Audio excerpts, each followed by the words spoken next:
अल्हम्दुलिल्लाह अल्हम्दुलिल्लाहि रब्बिल आलमीन वस्सलातु वस्सलामु अला रसूलिही करीम व अला आलिहि व अस्हाबिहि अजमाइन अम्मा बाद अऊज़ु बिल्लाहि मिनश शैतानिर रजीम बिस्मिल्लाहिर रहमानिर रहीम रब्बि इश्रह ली सदरी व यस्सिर ली अमरी वहलुल उक़दतम मिन लिसानी यफ़क़हू क़ौली वलनब्लुवन्नकुम बिशैइन मिनल खौफ़ि वल जू'i व नक़्सिन मिनल अम्वालि वल अनफ़ुसि वस्समरात वबश्शिरिस साबिरीन अल्लज़ीना इज़ा असाबतहुम मुसीबह क़ालू इन्ना लिल्लाहि व इन्ना इलैहि राजिऊन। डियर सिस्टर्स, अस्सलामु अलैकुम व रहमतुल्लाहि व बरकातुहू।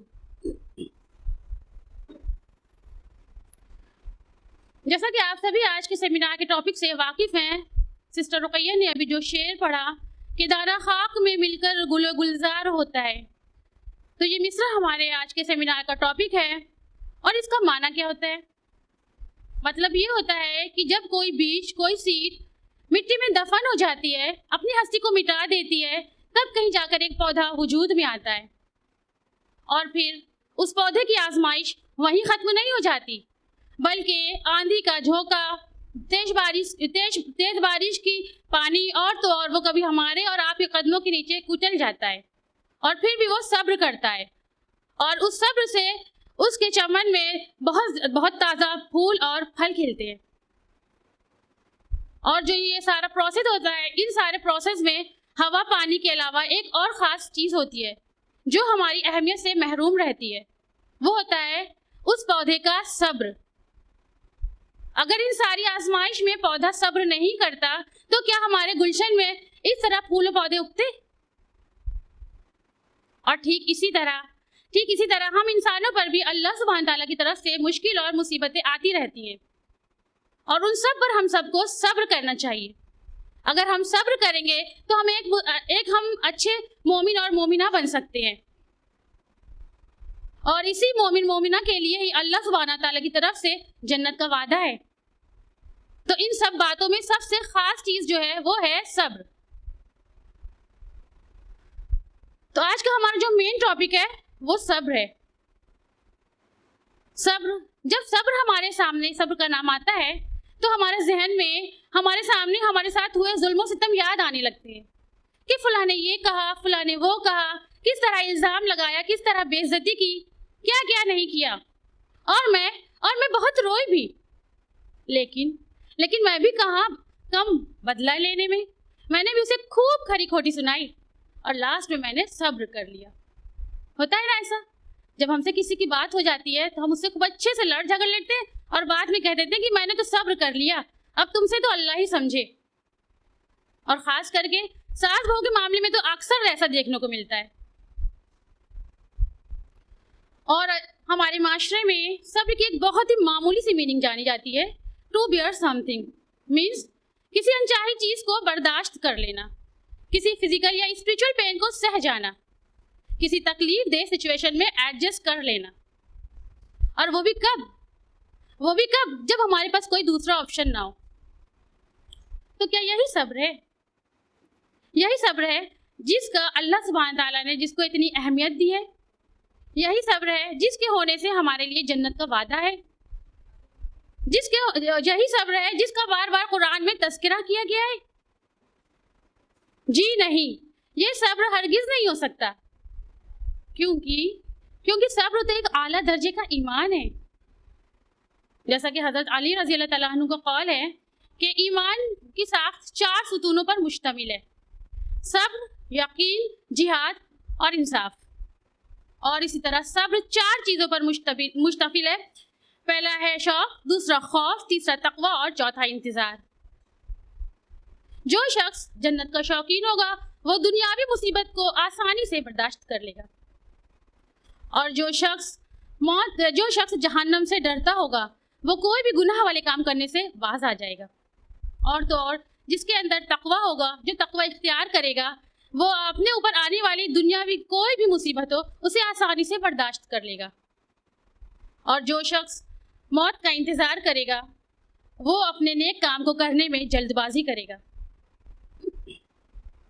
और फिर सब्र है भी तो वो कि जो सिर्फ नसीब वालों को मिलता है। जैसा कि कुरान में अल्लाह सुब्हान तआला फरमाते हैं सूरह फुस्सिलत सूरह नंबर 41 आयत नंबर 35 में, इल्लल्लज़ीना कमा सबरू वमा युलक्काहा इल्ला ज़ू हज़्ज़िन अज़ीम, मगर वो जिन्होंने सब्र किया और ये नसीब भी सिर्फ नसीब वालों को ही होता है। तो इससे क्या समझ में आता है कि ये जो सब्र है वो कोई खेल तमाशा या हंसी मजाक नहीं है। इसे ऐसे ही नहीं पाया जा सकता है, बल्कि इसके लिए बड़ा दिल, बड़ा अज़्म चाहिए, बड़ा हौसला, बड़ी कुव्वत चाहिए। और फिर यहाँ तो एग्ज़ाम होना ही है। तमाम उलेमा, स्कॉलर्स, फुक़हा, फिर वो चाहे किसी भी मसलक के क्यों ना हो, इल्म की जो भी समझ रखता है, वो सब यही समझते हैं कि ये जो दुनिया है ना वो एक एग्जामिनेशन हॉल है। और आप सभी ने एग्जामिनेशन हॉल को फेस किया ही होगा, एक्सपीरियंस किया ही होगा कि कैसे कैसे डायलेमा हमारे जहन में उथल पुथल मचाते रहते हैं कि क्वेश्चन पेपर कैसा आएगा, टफ होगा, ईजी होगा, कितने मार्क्स का होगा। और एक बहुत बड़ी बात जो हमारे जहन में बाइसे फिक्र होती है कि हमारे मेट्स कौन होंगे, हमारे बगल में कौन बैठेगा, उसका नेचर कैसा होगा, पता नहीं मुसीबत पड़ने पर वो मेरी हेल्प करे या ना करे। लेकिन वो हेल्प नहीं करता, हालांकि ये अलग बात है, सिवाय अल्लाह सुब्हानहू तआला के। फिर भी हमारे जहन में ये बात चलती रहती है। ये तो था एक नॉर्मल एग्जामिनेशन हॉल। अब आप इमेजिन करिए उस एग्जामिनेशन हॉल की जिसका पेपर डिज़ाइन करने वाला खुद आपका फ्रेंड हो और उसने आपको पेपर भी आउट करा दिया हो, और उसकी जो आपकी आंसर शीट है वो उसी के पास चेक होने वाली है। तो फिर एग्ज़ाम देने में कितना मज़ा है ना। और यही बात कुरान में अल्लाह सुब्हानहू तआला फरमा रहे हैं सूरह बकरा सूरह नंबर 2 आयत नंबर 153 में, या अय्युहल्लज़ीना आमनु इस्तईनु बिस्सब्रि वस्सलाह इन्नल्लाहा मअस्साबिरीन। ऐ ईमान वालों सब्र और नमाज से मदद लो, बेशक मैं सब्र करने वालों के साथ हूँ। इस आयत में अल्लाह सुब्हानहू तआला हमें फरमा रहे हैं कि मैं हूँ तुम्हारे साथ, यानी कि जो दुनिया की शक्ल में जो एग्जामिनेशन सेंटर है वो भी अल्लाह सुब्हानहू तआला का, क्वेश्चन पेपर भी अल्लाह सुब्हानहू तआला का, और अल्लाह सुब्हानहू तआला ने उसे कुरान के ज़रिए से आउट भी करा दिया है। लेकिन फिर भी कहीं हम बेबस ना हो जाएं, हमें कोई प्रॉब्लम ना आए, इसलिए अल्लाह सुब्हानहू तआला हमें खुद समझा रहे हैं कि मैं हूँ तुम्हारे साथ, बशर्त ये कि तुम सब्र करो और नमाज पढ़ो, तुम साबिरून बन जाओ, सब्र करने लगो। अब जब अल्लाह सुब्हानहू तआला हमारे साथ है, फिर ये दुनिया वाले हमारे साथ हो या ना हो, अल्लाह सुब्हानहू तआला हमें थामने के लिए तैयार है, हमें हमारा साथ देने के लिए तैयार है, तो हम क्यों ना सब्र करें और साबिरून की कैटेगरी में आ जाएं। लेकिन इससे पहले हमें ये जानना ज़रूर है कि ये सब्र क्या है और ये सब्र हमारे अंदर है या नहीं है। अगर है तो किस दर्जे का, और अगर नहीं है तो क्यों नहीं है और कैसे आएगा। तो आइए हम सब्र जाने कि सब्र क्या है। सब्र अरबिक के रूट वर्ड स्वाद बा और रा से मिलकर बना होता है, जिसका माना होता है बाज रहना, रुक जाना, कंट्रोल कर लेना, और इंग्लिश लुगत में इसे पेशेंस के नाम से भी जानते हैं। इसीलिए रमज़ान को शहर सब्र कहा जाता है, मीन्स सब्र वाला महीना, क्योंकि उस महीने हम हराम काम के साथ साथ कुछ वक्त के लिए हलाल कामों पर भी सब्र करते हैं, बाज रहते हैं। तो इसका ये माना निकलता है कि रुक जाना, अपने आप को घबराहट और नगावरी से बचाए रखना, अपनी जुबान पर हर्फ शिकायत ना लाना, और ऐसा कोई अमल ना करना जो हमें जहन्नम की तरफ ले जाए। और इस्तिलाही लुगत में सब्र का माना होता है रेस्ट्रेन, यानी रुक जाने के साथ साथ स्टेडफास्टनेस मीन्स इस्तिकामत। अब इसका कंप्लीट माना होता है कि इस्तिकामत के साथ रुक जाना, इस्तिकामत के साथ अपने नफ्स को कंट्रोल करना, इस्तिकामत के साथ अपने ख्वाहिशातों को काबू में करना। लेकिन अब यहाँ पर यह सवाल उठता है कि इस्तिकामत से क्या मुराद है। इस्तिकामत से मुराद है कि मुसीबत के फर्स्ट स्टेज पर सब्र करना और उसी पर साबित कदम रहना। फॉर एग्जाम्पल, जैसे दरिया के दो किनारे होते हैं और अगर उनमें से एक भी किनारा कमज़ोर होता है तो बाढ़ आ जाती है, पूरा इलाका तबाह बर्बाद हो जाता है। लेकिन अगर वही किनारे मजबूत हों तो वो पानी को एक डायरेक्शन में बहा के ले जाते हैं और फिर उसी पानी से खेती की जाती है, फल और फूल उगते हैं। ठीक उसी तरह इस्तिकामत और सब्र दो किनारे हैं हालांकि बहुत हालात गुजरेंगे, कभी लोग कुछ कहेंगे, कभी कुछ कहेंगे, लेकिन जिसे सब्र करना आ गया, जिसने इस्तिकामत और सब्र से जीना सीख लिया, उसके लिए हर मुश्किल, हर परेशानी आसान होगी। दुनिया में खुशी मुसीबत आती जाती रहती है, लेकिन इन दोनों के बीच में जो सबसे ज्यादा खास चीज होती है वो होता है सब्र। यानी कि सब्र एक ऐसी अखलाकी ज़रूरत है जिसे हमें अपने साथ हमेशा रखना है। अगर अल्लाह सुब्हान ताला की तरफ से कोई खुशी मिलती है तो उस पर भी हमें सब्र करना है, अल्लाह का शुक्र अदा करने के लिए। और अगर कोई मुश्किल या परेशानी आती है तो उस पर तो सब्र करना ही है, बिना कुछ कहे, खामोश रहकर। जैसा कि मुसन्निफ अब्दुल्ला अंसारी का कौल है कि सब्र का मतलब है कि अपनी नफ्स को छिपी हुई परेशानी की शिकायत से रोकना। और इसी तरह मुसन्निफ नासिरुद्दीन का कौल है कि सब्र का मतलब है कि किसी नापसंदीदा चीज़ों का जब सामना हो तो उसके साथ हमें अपने नफ्स के इश्तियाक से रोकना। और तो और जाफर सादिक रज़ियल्लाहु तआला अन्हु फरमाते हैं कि सब्र और ईमान वैसे ही है जैसे इंसान का जिस्म और सर। जिस तरह सर जिस्म से अलग हो जाता है तो जिस्म बर्बाद हो जाता है, ठीक उसी तरह अगर ईमान में से सब्र जाता रहेगा तो फिर ईमान भी जाता रहेगा। यानी जो सब्र है वो ईमान का जुज़ो लाजिम है। और फिर ये सब्र है भी तो कितनी खूबसूरत चीज़, जिसकी सिफत नबियों और रसूलों में गिनवाई जाती है। और तो और हदीस है सही बुखारी की हदीस नंबर 7154। रावी है हज़रत अनस बिन मालिक रज़ियल्लाहु ताला अन्हु, फरमाते हैं कि नबी करीम सल्लल्लाहु अलैहि वसल्लम ने फरमाया कि सब्र हमेशा सदमे के शुरू में होता है। मीन्स इस हदीस से ये वाज़े होता है कि जब कोई मुसीबत या परेशानी आए तो उसमें स्टार्टिंग में ही सब्र करना और उस पर साबित कदम रहना। और तो और सब्र वहाँ पर परखा जाता है जब लोगों की तरफ से तानों के तीर, बेइज्जती, जिल्लत, रुसवाई, कता ताल्लुक, हसद, बुग़्ज़, जलन होती है, और फिर भी हम यही कहते हैं कि ऐ अल्लाह हम तेरे लिए सब्र कर रहे हैं। सब्र नबियों और रसूलों की सिफत में गिनवाया जाता है, जैसा कि कुरान में अल्लाह सुब्हान तआला फरमा रहे हैं सूरा नंबर 21 सूरा अंबिया और आयत नंबर 85 में, व इस्माईल व इदरीस व ज़ुल्किफ्ल कुल्लुम मिनस साबिरीन। और इस्माईल और इदरीस और ज़ुल्किफ्ल ये सब साबिर लोग थे। बल्कि यही नहीं, अल्लाह सुब्हान तआला ने नबी करीम सल्लल्लाहु अलैहि वसल्लम को, जो कि हमारे लिए उम्दा उसवा हैं, उनको भी सब्र की ताकीद कर रहे हैं। सूरा काफ सूरा नंबर 46 आयत नंबर 35 में अल्लाह सुब्हान फरमा रहे हैं, फस्बिर कमा सबरु उलुल अज़्मि मिनर रसूल। ए पैगंबर तुम ऐसा सब्र करो जैसा कि आली हिम्मत के रसूलों ने किया।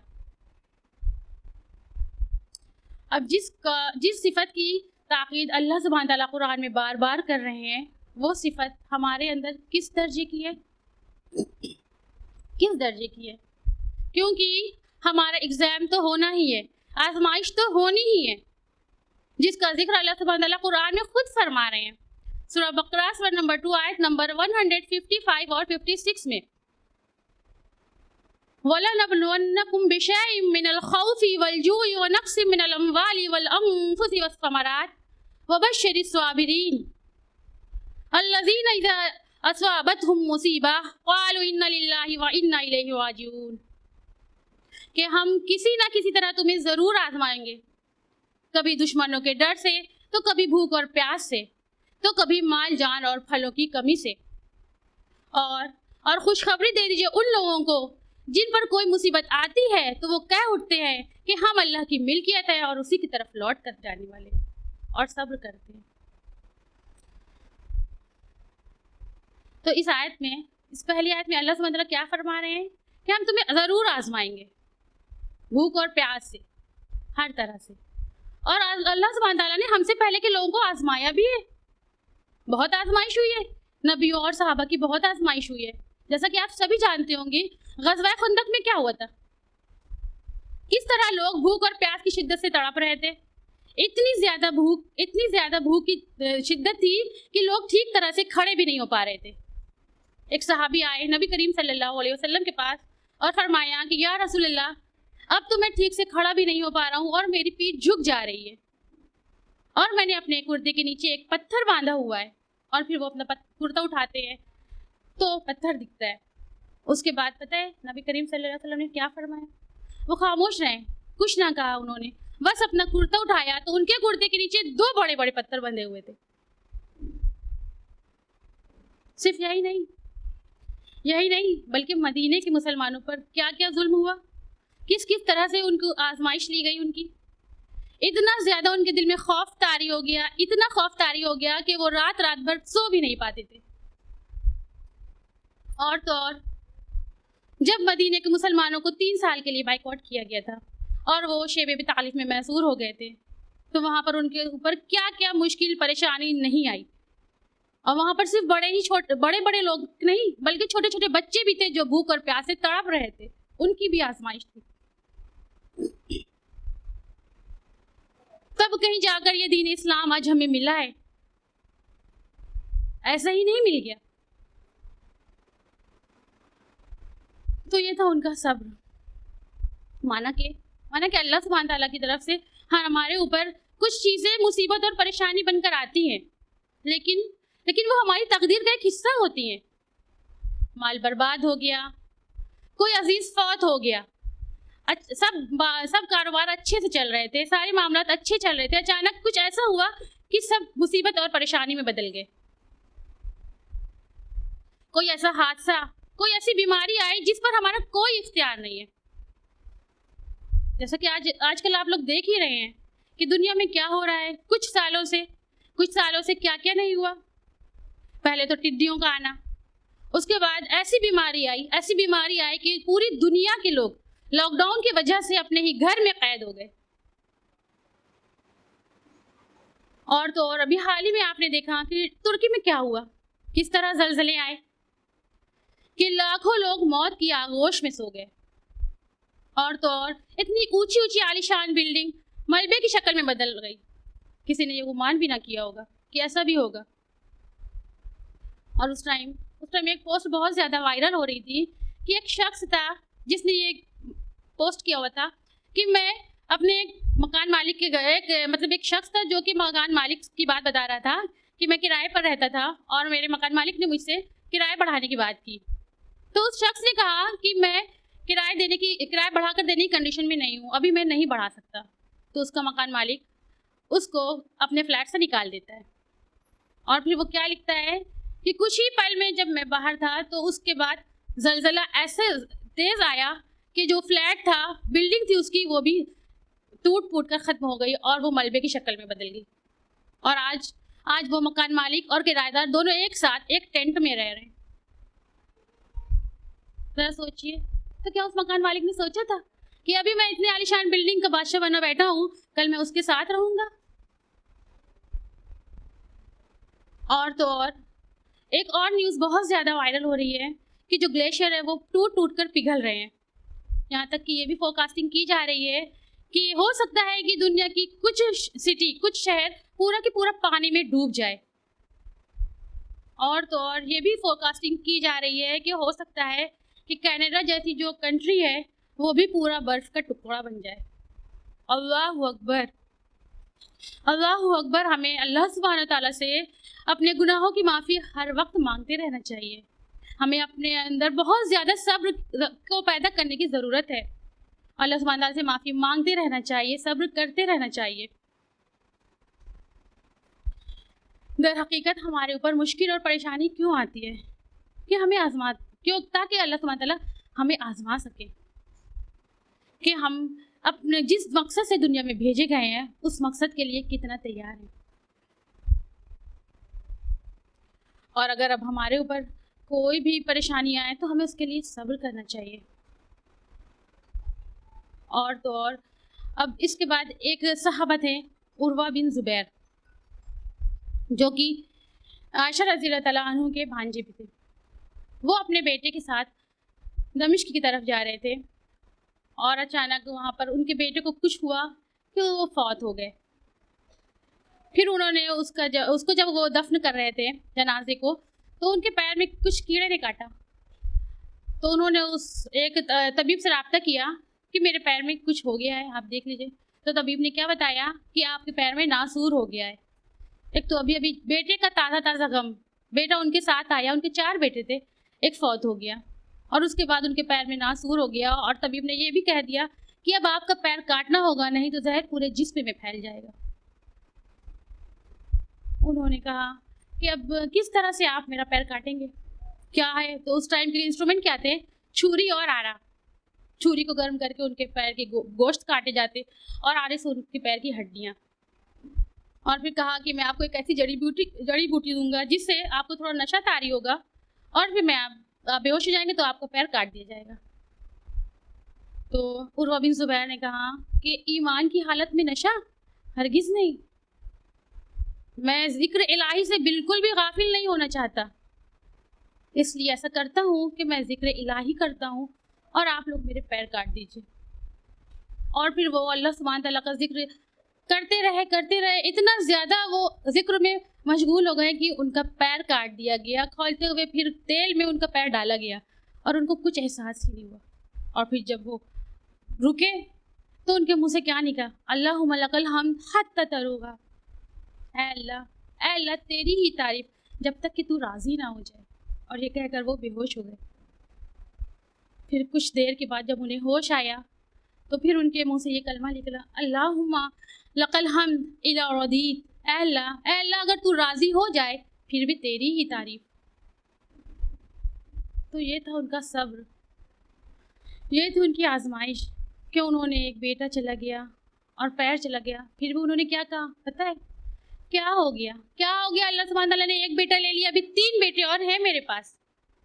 क्या हो गया? अल्लाह सुब्हान तआला ने एक पैर ले लिया, अभी 2 हाथ और एक पैर सलामत है मेरे पास। अल्लाह तेरा शुक्र है, हर हाल में तेरा शुक्र है, बस तू राज़ी हो जा। तो ये था उनका सब्र। और हम क्या करते हैं? हम हर वक्त बस कुछ भी छोटी सी बात भी होती है तो अल्लाह सुब्हान तआला के खिलाफ भी कभी कभी ज़ुबान खोलते हैं। यही नहीं बल्कि हमारे सब्र की बहुत ज़्यादा फजीलत भी है। और उससे पहले अय्यूब अलैहिस्सलाम का वाक़या तो आप सभी जानते होंगे ना। अय्यूब अलैहिस्सलाम के ऊपर किस किस तरह की आजमाइश और परेशानी आई थी। कुरान में उनका बार बार जिक्र हुआ है, सूरह निसा, सूरह नाम, सूरह अंबिया और सूरह स्वाद में, कि अय्यूब अलैहिस्सलाम के रिश्तेदारों ने किस तरह से उनका साथ छोड़ दिया। बहुत ज़्यादा माल और दौलत हुआ करती थी, सब ख़त्म हो गई। और तो और उनका पूरा जिस्म बीमारी में इस कदर मुब्तला हुआ कि सालों लग गए ठीक होने में। लेकिन फिर भी अय्यूब अलैहिस्सलाम ने ज़ुबान से उफ तक ना कहा और सब्र किया, साबित कदम रहे। और आज उनका सब्र हमारे लिए एक मिसाल बन गया है। तो ये थे सहाबा और नबी की ज़िंदगी। हमें इनसे नसीहत हासिल करनी चाहिए। और यही नहीं बल्कि अब इस सब्र की बहुत ज़्यादा फजीलत है, जिसको कहा गया है कि बहुत ज़्यादा फजीलत है, जैसा कि अल्लाह के रसूल ने फरमाया है कि तुम हौज़ कौसर पर अगर तुम्हें कोई तरजीहात या कोई परेशानी आए तो मैं हौज़ कौसर पर तुम्हारा इंतज़ार करूँगा। हदीस है सही मुस्लिम की, हदीस नंबर 2446। नबी करीम सल्लल्लाहु अलैहि वसल्लम फरमाते हैं कि दुनिया में बहुत ज़्यादा तरजीहात होंगी, दुख होगी, परेशानी होगी, मुश्किलात होगी, लेकिन अगर तुम्हें कुछ भी परेशानी आए और तुम सब्र करोगे तो मैं हौज़ कौसर पर तुम्हारा इंतज़ार करूँगा।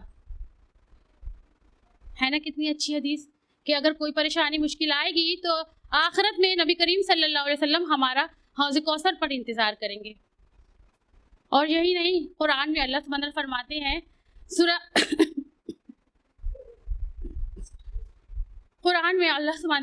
हैं सूरह फुरकान सूरह नंबर 25 आयत नंबर 85 में, उलाइका युजज़ौनल गुरफता बिमा सबरू व यलक़ौना फ़ीहा सलामुन फ़ीहा तहिय्यतुन व सलामा। यही वो लोग हैं जिन्होंने सब्र किया और उन्हें उनका बदला जन्नत में बाला खाना दिए जाएंगे और उन्हें सलाम और दुआ पहुंचाई जाएगी। यानी कि जो लोग सब्र करेंगे वो ऐसे वैसे जन्नती नहीं बल्कि जन्नत में बाला खानाओं में उनका मकाम है, उनका मर्तबा है और उन्हें अल्लाह सुब्हान तआला की तरफ से दुआ और सलाम पहुंचेगी। तो है ना ये प्यारी हदीस। और इसी के साथ साथ एक बहुत प्यारा वाक़या है जो आप सभी जानते हैं, यूसुफ अलैहिस्सलाम का। यूसुफ अलैहिस्सलाम को तो सभी जानते होंगे कि किस किस तरह से उनकी आजमाइश ली गई, किस तरह से उनके भाइयों ने चालें चलकर एक छोटे से मासूम बच्चे को अपने वालिद से जुदा कर दिया था, ये कहकर कि एक भेड़िए ने उन्हें खा लिया है, और उनकी कमीज़ लाकर याकूब अलैहिस्सलाम को दिखाया। तो याकूब अलैहिस्सलाम की आंखों से अश्क ज़ारो कतार अश्क जारी हो गए, और वो रोते रहे, यहाँ तक कि रोते रोते उनके गम से उनकी आंखों की रोशनी चली गई। लेकिन फिर भी उनका सब्र, उनका इस्तिकामत और उनका अल्लाह पर यकीन बना रहा कि ज़रूर एक दिन अल्लाह सुब्हान ताला यूसुफ को मुझसे ज़रूर मिलाएंगे। और उधर यूसुफ अलैहिस्सलाम के साथ क्या हो रहा था, कैसी कैसी आजमाइशें आई उनके ऊपर। एक तो पहले छोटे बच्चे को कुएं में डाल दिया गया, उसके बाद उनको गुलाम बनाकर बाजार में बेच दिया गया। फिर क्या हुआ, उनकी इज्जत पर दाग लगाए गए, और तो और उनको एक कैदखाने में कैद भी कर दिया गया। ये एक नबी थे। इस पर यूसुफ अलैहिस्सलाम ने क्या किया, अल्लाह के खिलाफ कुछ नहीं कहा, बल्कि उन्होंने सब्र किया, बर्दाश्त किया, और अल्लाह के पैगाम को लोगों तक पहुंचाते रहे, सब्र करते रहे, इस्तिकामत के साथ डटे रहे। जो काम के लिए दुनिया में आए थे उस काम को उन्होंने अंजाम दिया, और फिर उसके बाद उनको इस दुनिया में ही क्या रिवॉर्ड मिला उनको कि वो मिस्र के फाइनेंस में सबसे ज़्यादा आगे थे काम करने में। और उसके साथ ही साथ याकूब अलैहिस्सलाम जो कि उनके वालिद थे, जो बचपन में उनसे छूट गए थे, वो भी अल्लाह सुब्हान तआला ने लौटा दिया। याकूब अलैहिस्सलाम जो कि इंतज़ार कर रहे थे कि एक दिन मेरा अजीज़ तरीन बेटा, मेरा लख्ते जिगर ज़रूर मुझे मिलेगा, आज वो उनके पास है। तो ये था उनके सब्र का इनाम, दुनिया में ही उनको ये रिवॉर्ड मिल गया। तो हमें नबियों और सहाबा की ज़िंदगी से नसीहत लेनी चाहिए, और यही नहीं बल्कि उम्मे सलमा कहती हैं, हदीस है सही मुस्लिम की, हदीस नंबर 2126, फरमाती हैं कि मैंने नबी करीम सल्लल्लाहु अलैहि वसल्लम को एक बार फरमाते हुए सुना था कि इन्ना लिल्लाहि व इन्ना इलैहि राजिऊन अल्लाहुम्मा अजुरनी फी मुसीबती वख्लिफ ली खैरम मिनहा।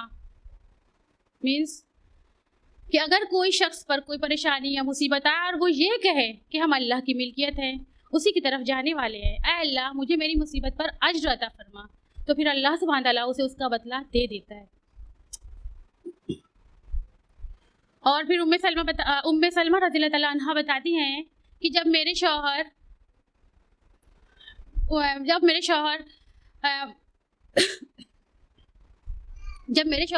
फौत हो गए, जब उनका इंतकाल हो गया, तो मैंने सोचा कि अब अबू सलमा से बेहतर मेरे लिए कौन हो सकता है, अबू सलमा से बेहतर मुसलमान मेरे लिए कौन हो सकता है।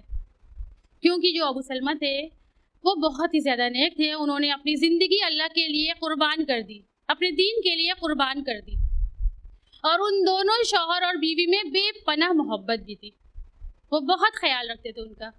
तो इसलिए अब अबू सलमा को इस बात का हुआ रंज कि अब उनकी तरह तो कोई मुसलमान ना होगा जो वो मुझे मिलेगा।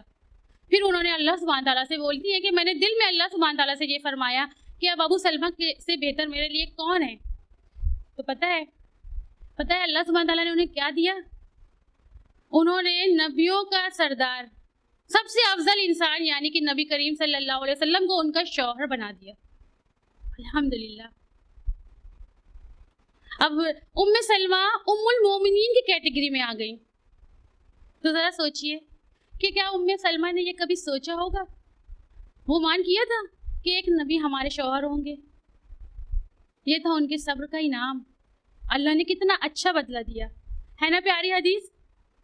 तो क्या आप और हम नहीं चाहते कि हम भी अल्लाह को राज़ी कर लें, और अगर हमारे ऊपर भी कोई मुसीबत या परेशानी आए तो अल्लाह सुब्हान तआला उसका हमें अच्छा अज्र दे, अच्छा बदला दे, चाहते हैं ना। तो फिर हमें भी अपने अंदर सब्र पैदा करना होगा, और अल्लाह हमें जिस हाल में रखे उस हाल में हमें राज़ी रहना होगा, और अल्लाह से दुआ करते रहना होगा, जो दुआ मैंने अभी आपको बताई मैं फिर से रिमाइंडर कराती हूँ, इन्ना लिल्लाहि व इन्ना इलैहि राजिऊन, अल्लाहुम्मा अजुरनी फ़ी मुसीबती वख़्लिफ़ ली खैरम मिन्हा। और तो और हमें ये दुआ अपने बच्चों को भी पढ़ानी चाहिए। और इसी तरह अल्लाह सुब्हान ताला ने फरमाया है कि दूसरी आयत में कि कह दीजिए उन लोगों को जिन पर कोई मुसीबत आई तो वो कह देते हैं कि हम अल्लाह की मिल्कियत है और उसी की तरफ लौट कर जाने वाले हैं। मीन्स इन्ना लिल्लाहि व इन्ना इलैहि राजिऊन। और आप सभी इसका मतलब जानते हैं ना, जब किसी का इंतकाल हो जाता है या कोई फौत हो जाता है तो हम यही पढ़ते हैं ना, और इसको दिलासा भी दूसरों को देते हैं कि अरे ज़्यादा रो नहीं, सब्र करो, अल्लाह की चीज़ थी, अल्लाह ने ले ली। हम सब ये जानते हैं। जब हम सब ये जानते हैं कि ये सारी दुनिया अल्लाह सुब्हान ताला की है और सब अल्लाह के पास वापस जाने वाली है, तो फिर हमें किस बात का रंजो गम, किस बात का मलाल। माना कि कोई भी फौत होता है तो मरने वाले से हमारा दिली अटैचमेंट होता है, यादें आती हैं, गम ताज़ा रहता है, लेकिन उसके लिए भी अल्लाह सुब्हान ताला ने हमें गम के 3 दिन दिए हैं कि हम 3 दिन गम मना सकते हैं। लेकिन खामोश रहकर, खामोशी का मुजाहरा करके, सब्र का मुजाहरा करके, सिर्फ अश्क बहाकर, गिले शिकवे नहीं करके। और अगर किसी औरत का शौहर फौत हो जाए तो उसके लिए भी अल्लाह सुब्हान ताला ने 4 महीना और 10 दिन का टाइम दिया है कि वो उन दिनों में गम में रह सकती है। और यही नहीं, बल्कि हमारे सिर्फ मरने पर ही हम ये दुआ ना पढ़ें, बल्कि हमारा कुछ भी खो जाए, कोई मामला ख़राब हो जाए या तो फिर चोरी डकैती, कुछ भी छोटी छोटी चीज़ भी हो, कोई भी परेशानी वाली चीज़ हो, तो हमें ये दुआ पढ़ते रहना चाहिए। इवन अगर सुई भी खो जाए हमसे, एक छोटी सी सुई भी खो जाए, तो हमें यही दुआ पढ़नी चाहिए। हकीकत में जो हमारे ऊपर मुसीबत और परेशानी आती है वो इसलिए आती है कि अल्लाह सुब्हान ताला हमें आजमा सके कि हम कितने सब्र वाले हैं, हम कितना सब्र करते हैं, और हम जिस गोल के लिए दुनिया में आए हैं, जिस मकसद के लिए आए हैं, हम उसे पाने की कोशिश करें और अल्लाह सुब्हान ताला से तौबा और इस्तिग़फ़ार पढ़ते रहें। और हम यहाँ इस दुनिया में तो चाहते हैं कि हमको जन्नत मिले, सबसे आला मकाम मिले, लेकिन हम ये भी चाहते हैं कि दुनिया में हमें कोई मुश्किल और परेशानी भी ना आए। सबसे आला चीज़ की हम डिमांड भी करते हैं और ये भी चाहते हैं कि हम दुनिया में भी पुरसुकून ज़िंदगी गुजारें। तो फिर ऐसा होना मुमकिन नहीं है। हमारे ऊपर जो भी मुश्किल, परेशानी या मुसीबत आती है तो हो सकता है कि उसका अज्र अल्लाह सुब्हान ताला हमें दुनिया के बजाय आखिरत में दे दे। और तो और हम अगर आखिरत में सबसे ज़्यादा आगे निकलना चाहते हैं, सबसे तेज़ जाना चाहते हैं, तो हमें सब्र की सवारी पर सवार होना चाहिए, क्योंकि सब्र ही एक ऐसी सवारी है जो अपने सवार को कभी गिरने नहीं देती, ना ही किसी की नज़रों में और ना ही किसी के कदमों में। अब मैं अपनी गुफ्तगू का इख्तिताम एक हदीस के ज़रिए से करना चाहूँगी। हदीस सही मुस्लिम की हदीस नंबर 5641। रावी हज़रत अबू हुरैरा रज़ियल्लाहु तआला अन्हु फरमाते हैं कि नबी करीम सल्लल्लाहु अलैहि वसल्लम ने फरमाया कि मुसलमानों को जब कोई मुश्किल, बीमारी, परेशान, रंजो गम या हत्ता कि कोई कांटा भी चुभ जाता है तो उसका कफ़ारा अल्लाह सुब्हान ताला उसे बना देता है। मतलब कि हदीस से ये साफ हो रहा है कि अगर हमको दुनिया में कोई भी मुश्किल परेशानी आ रही है तो हो सकता है कि अल्लाह सुब्हान ताला उसे हमारे गुनाहों का कफ़ारा बना दे। तो अगर हमारे ऊपर कोई भी मुश्किल या परेशानी आए तो हमें घबराना नहीं चाहिए, बल्कि इसमें राज़ी रहना चाहिए। अल्लाह सुब्हान ताला हम सब को कहने सुनने से ज़्यादा अमल करने वाला बना दे। आमीन। अल्लाह सुब्हान ताला हम सब को साबिरून बना दे। आमीन। अल्लाहुम्मा जअलनी मिनस साबिरून, अल्लाहुम्मा जअलना मिनस साबिरून, अल्लाहुम्मा जअलना मिनस साबिरून। आमीन या रब्बुल आलमीन। अस्सलामु अलैकुम व रहमतुल्लाहि व बरकातुहू।